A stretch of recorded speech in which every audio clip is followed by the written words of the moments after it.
Okay. We're talking with Geoffrey West, author of Greenprint for Life, Unlearning Our Past, Awakening to the Now, Creating New Relationships and Structural Change that honors the self, others, and our natural environment. The oneness that is life. Indeed. Geoffrey, it's always it's a pleasure talking with you, and I'm most grateful, as I've said in earlier interviews here or talks, that and it was not by I look at things not as a coincidence or as a happenstance, but as a journey and a path. And so it's a synchronistic event. Absolutely, So absolutely. Coincidence tends to eliminate the possibility that there is a higher energetic involvement in what's happening. So to talk of a series of synchronistic events, my life has been a series. Your life, everyone's life, has been a series of synchronistic events, Sure. whether or not one recognizes it. Sure, we're all subject matter experts in our own experience. Yes. And Lovely. when we're able to reflect on that, we can see the beauty in that and how it connects to our sphere of influence. Yes, absolutely. But most people are too into the competitive Yes. mode of making money, earning a living. Surely raising a family is quite a divine province. You talked in When allowed early, to do it according to one's free path, but we haven't been given that free path. well, to some extent we have. Some of us have been blessed, and fortunately enough, we can look at others. You talked briefly about your sister and her path, Yes. and what she wanted to do, which was totally different than your free. Because most of us think that, Geoffrey Carter, how do you get to go to Costa Rica and live forever, or live this great life, or here we are sitting in the middle of the Chirripó Mountains, and it's beautiful. We've got a waterfall. I mean, we've got a rolling river, Yes. and you can hear it in the background, and it's so peaceful here. Absolutely. So one of the things I wanted to ask you, in terms of, we're all in an educational mode to connect this creativity Yes. that we each have in order to connect with the universe, and that's one of the reasons why you wrote this book, Greenprint for Life, Exactly. to connect our symbiotic connections, Yes. because we're all related. There are several studies. The Human Genome Project with Spencer B. Wells shows that there was an Adam and Eve. Even though the Bible plagiarized it, we know that our species originated in Africa, or at least the first humans before we were destroyed. But we can go into that at a later date. But one of the things I want to ask you, in terms of educating and creating this mass awareness, this is part of the reason why I'm here, and the reason that you're sitting here, and the reason that we're doing this video for you, so that we can educate those individuals who are have been steeped in this dogma right. of religion and competition. Yes. Speak on that, creating a mass awareness and relating to Sure. life. Some of the challenges that that you see that we have to overcome. In my personal opinion, education is a bit of a misnomer. The synchronistic events that have contributed to my life path up to this moment, part of those events came from a period of time when I was in Sweden. At that time, I was still in the corporate world, working for an American multinational company, two of them actually, and I was not feeling fulfilled. I was not seeing within the multinational corporate environment, the essence that was being communicated to us. We were not actually practicing the essence of what was being communicated down to us. At the level where I was working as a teacher, I was being told to go into another country to teach a computer reservation system to travel agents. Sabra.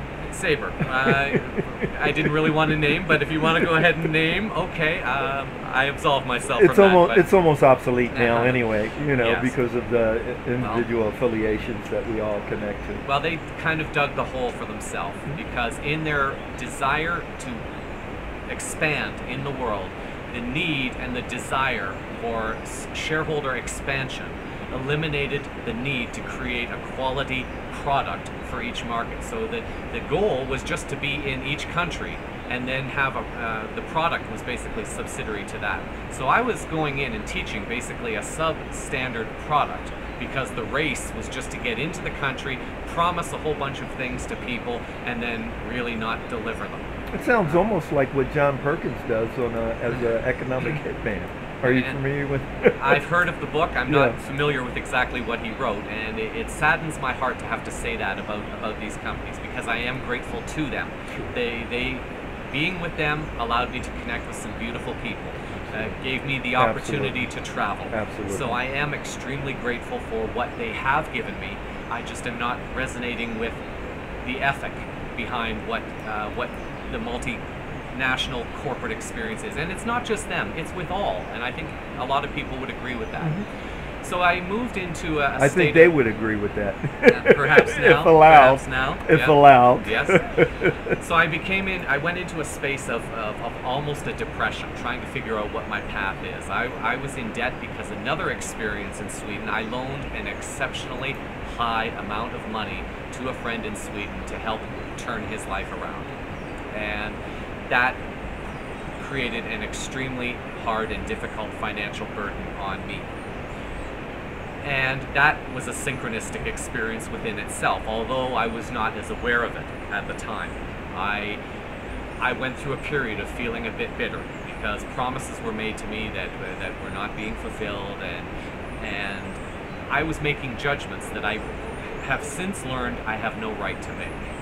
And at that time, I wanted to go to a university. I had all these visions of wanting to make the world a better place, and to do something to help humanity, but I now did not have the resources to do it. And I was going through this period of bitterness, and which forced me into self-reflection, but I had to go through the feelings of being poor, of being in debt, of being fearful, of not knowing how to look after myself. I had to go through it.